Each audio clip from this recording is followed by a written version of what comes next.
ایک طرف یہ تھا کہ حضرت مفتی صاحب رحمۃ اللہ علیہ علامہ کشمیری رحمۃ اللہ علیہ کے عاشق زار تھے، اور دوسری طرف حضرت مولانا عبد الرحمن گنیا صاحب رحمۃ اللہ علیہ چونکہ علامہ کشمیری رحمۃ اللہ علیہ کے لائق فائق اور فائز شاگردوں میں تھے، تو مفتی صاحب نے یہی کشمیری نسبت کی وجہ سے علاج رکھی اور اپنی پوری زندگی گودھرا کے لیے وقف کر دی۔ احمدہ و نصلی علی رسولہ الکریم، اما بعد۔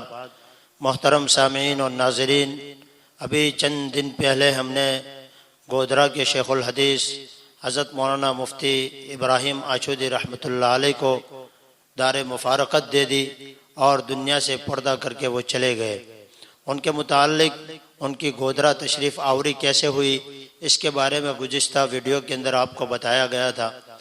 لیکن اب حضرت مفتی صاحب رحمۃ اللہ علیہ گودھرا آنے کے بعد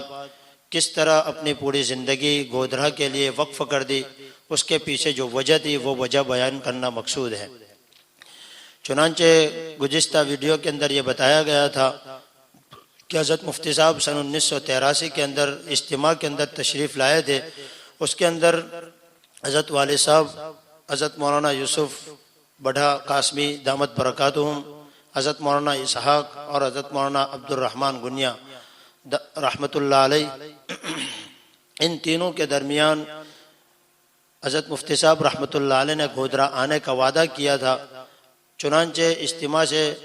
اجتماع کے ختم پر حضرت مفتی صاحب واپس وڈالی تشریف لے گئے۔ اس کے بعد جب سالانہ چھٹیاں ہوئی تو رمضان کے اندر اپنے گاؤں جاتے ہوئے گودھرا آئے۔ اب گودھرا آنے کے بعد حضرت مولانا عبد الرحمن گنیا صاحب سے مدرسے کے اندر خدمت دینے کے اعتبار سے جتنے بھی معاملات تھے وہ طے ہو گئے، اور اس سفر کے اندر حضرت مولانا عبد الرحمن گنیا صاحب رحمۃ اللہ علیہ نے ادارے کی چابیوں کا گچھا ان کے ہاتھ میں پکڑا دیا اور کہا کہ مفتی صاحب اب یہ ادارہ آپ کے حوالے ہیں، آپ جو چاہیں اس کے اندر کریں۔ بہرحال یہ مجلس ختم ہوئی اور حضرت مفتی صاحب نے اپنے متواضعانہ مزاج کے مطابق رات کو ہی سفر کے لیے تیاری کر لی اور رات کو ہی سفر کے لیے تیار ہو گئے۔ حضرت مولانا عبد الرحمن گنیا صاحب رحمۃ اللہ علیہ نے ان کو بہت اصرار کیا کہ آپ رک جائیں، سحری کر کے اور صبح فجر کی نماز پڑھنے کے بعد آپ چلے جائیں، لیکن حضرت مفتی صاحب رحمۃ اللہ علیہ نے کسی وجہ سے یہ پیشکش کو مسترد کر دی۔ بہرحال مفتی صاحب اپنے گاؤں کے لیے رواں دوا ہو گئے، اور جیسے ہی رواں دوا ہوئے ابھی سفر میں ہی تھے کہ یہاں پر حضرت مولانا عبد الرحمن گنیا صاحب اچانک اس دار فانی سے دار باقی کی طرف چل دیے، یعنی آپ کا اچانک انتقال ہو گیا۔ اب اس وقت نہ سوشل میڈیا کا زمانہ تھا، نہ ذرائع ابلاغ اتنے تیز تھے کہ آدمی کو بر وقت خبر پہنچ سکے اور آدمی فوراً کسی جگہ کے لیے اپنا سفر کر لے، ایسے کوئی انتظامات نہیں تھے۔ اس لیے حضرت مفتی صاحب رحمۃ اللہ علیہ کو حضرت مولانا عبد الرحمن گنیا صاحب کے انتقال کی بر وقت خبر نہیں پہنچ سکی، جس کی وجہ سے حضرت مفتی صاحب مولانا عبد الرحمن گنیا صاحب کے جنازے کے اندر شرکت نہیں کر سکے۔ بہرحال رمضان پورا ہونے کے بعد حضرت مفتی صاحب اپنے وعدے کے مطابق گودھرا دارالعلوم کے لیے اپنے تدریسی خدمات انجام دینے کے لیے تشریف لے آئے، اور یہاں آ کر انہوں نے جہاں سے حضرت مولانا عبد الرحمن گنیا صاحب رحمۃ اللہ علیہ نے تعلیم کا سلسلہ چھوڑا تھا وہاں سے آگے پڑھانا شروع کیا، اور پھر الحمدللہ ادارے نے اتنی ترقی کی کہ آج ہم اپنی آنکھوں سے دیکھ رہے ہیں کہ حضرت مفتی صاحب رحمۃ اللہ علیہ کی برکات اور فیوزات سے بہت مختلف جگہوں سے طالب علم آتے ہیں اور فائدہ اٹھاتے ہیں اور اٹھاتے رہیں گے انشاءاللہ۔ تو حضرت مفتی صاحب رحمۃ اللہ علیہ کو اس سفر کے اندر یعنی رمضان المبارک کی ملاقات کے اندر حضرت مولانا عبد الرحمن گنیا صاحب نے یہ کہہ کر چابیاں سونپی تھی، چابیوں کا گچھا آپ کے ہاتھ میں رکھا تھا کہ یہ ادارہ اب آپ کے سپرد ہیں، اب آپ اس کے اندر جو چاہے کریں وہ آپ کے اختیار میں ہے۔ گویا کہ مولانا عبد الرحمن گنیا صاحب نے مفتی صاحب کو مختار کل بنا دیا تھا، مالک کل بنا دیا تھا کہ آپ ادارے کے مالک کل آپ ہی ہیں، اس کے اندر آپ جو چاہے تصرف کر سکتے ہیں۔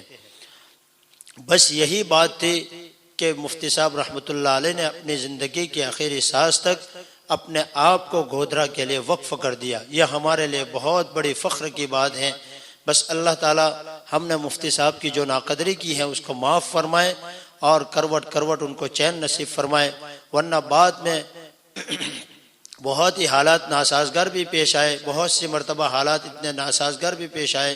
کہ مفتی صاحب یہاں چھوڑنے کے لیے تیار بھی ہو گئے، لیکن بس یہی ایک طرف یہ تھا کہ حضرت مفتی صاحب رحمۃ اللہ علیہ علامہ کشمیری رحمۃ اللہ علیہ کے عاشق زار تھے، اور دوسری طرف حضرت مولانا عبد الرحمن گنیا صاحب رحمۃ اللہ علیہ چونکہ علامہ کشمیری رحمۃ اللہ علیہ کے لائق فائق اور فائز شاگردوں میں تھے، تو مفتی صاحب نے یہی کشمیری نسبت کی وجہ سے علاج رکھی اور اپنی پوری زندگی گودھرا کے لیے وقف کر دی۔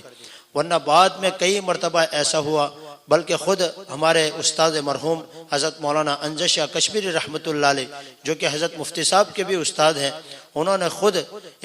کئی مرتبہ ان کو کہا کہ میں بحیثیت یہ استاد آپ کو حکم کرتا ہوں کہ آپ دارالعلوم وقف دیوبند کے لیے آ جائیں، اور یہاں آ کر آپ کو ترمذی شریف اور مسلم شریف کی خدمت دینی ہے، یعنی آپ کو ترمذی شریف اور مسلم شریف پڑھانا ہے۔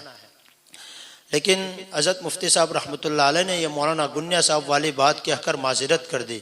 بعد میں حضرت مفتی صاحب سے پوچھنے کا موقع ملا، اور والد صاحب سے بھی یہ بات سننے ملی کہ حضرت مفتی صاحب کو جب پوچھا کہ آپ نے اتنے بڑے ادارے سے جو آپ کو پیشکش کی گئی تھی آپ نے کیوں معذرت کر دی، تو حضرت مفتی صاحب رحمۃ اللہ علیہ آپ دیدہ ہو گئے اور معذرت کرنے کی دو وجہ بتائی۔ ایک تو یہ بتائی کہ میں اتنے بڑے ادارے کے لائق کہاں، چونکہ حضرت مفتی صاحب ایک متواضع آدمی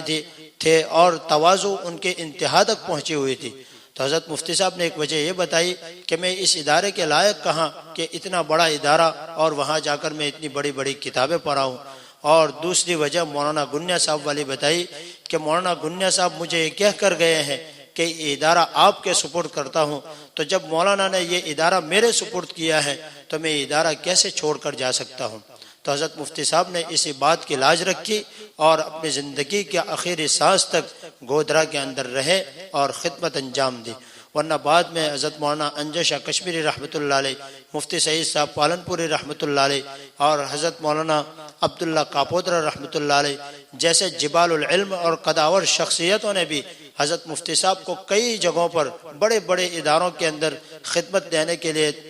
مدعو کیا اور دعوت دی، لیکن حضرت مفتی صاحب نے یہی بات کہہ کر معذرت کر دی کہ یہ ادارہ حضرت مولانا عبد الرحمن صاحب میرے سپرد کر کے گئے ہیں تو میں اس کو چھوڑ کر نہیں جا سکتا ہوں۔ اب مفتی صاحب کی کرامات اور انکشافات اور بہت سارے کشف اور حضرت مفتی صاحب کے لیے جو مبشرات لوگوں نے دیکھے، نبی کریم صلی اللہ علیہ وسلم کا آپ کے بارے میں بہت ساری جگہوں پر مختلف لوگوں کو اشارے کرنا، یہ تمام چیزیں انشاءاللہ اسٹیپ بائی اسٹیپ اور ترتیب وار آپ کو بتایا جائے گا، اس لیے آپ مسلسل اس ویڈیو سیریز کو دیکھتے رہیں۔ انشاءاللہ مفتی صاحب کے بارے میں آپ کو بہت اچھی معلومات حاصل ہوگی۔ ویڈیو کے ذریعے اور سوشل میڈیا کے ذریعے ان باتوں کو پہنچانا اس لیے ضروری سمجھا گیا کہ آج کل ہمارے اکثر عوام تو جو ہے چونکہ اردو پڑھنا نہیں جانتے، مفتی صاحب کی یہ سب باتیں اردو کتابوں کے اندر بلکہ گجراتی کتاب کے اندر بھی چھپی ہیں، لیکن چونکہ پڑھنے کا آج کل شوق بہت کم ہو چکا ہے، اس لیے سوچا اور بلکہ میں نے 2-3 بڑوں سے مشورہ بھی کیا تو انہوں نے اس کی تائید کی کہ مفتی صاحب کی ان باتوں کو سوشل میڈیا کے ذریعے لوگوں تک پہنچایا جائے۔ تو آئندہ انشاءاللہ مفتی صاحب کی کچھ خصوصیات، مفتی صاحب کا متواضعانہ انداز، مفتی صاحب کے کچھ کرامات اور حضرت مفتی صاحب کتنے صاحب کشف آدمی تھے اور آپ کے بارے میں جو مبشرات اور خوشخبریاں لوگوں کے ذریعے آپ کو بتائی گئی، ان تمام باتوں کو آپ کے سامنے لایا جائے گا۔ اللہ تبارک و تعالی ہمیں مفتی صاحب کے بارے میں جتنا ہو سکے ان کے بارے میں ایصال ثواب کرنے کی توفیق نصیب فرمائے۔ وآخر دعوانا الحمد للہ رب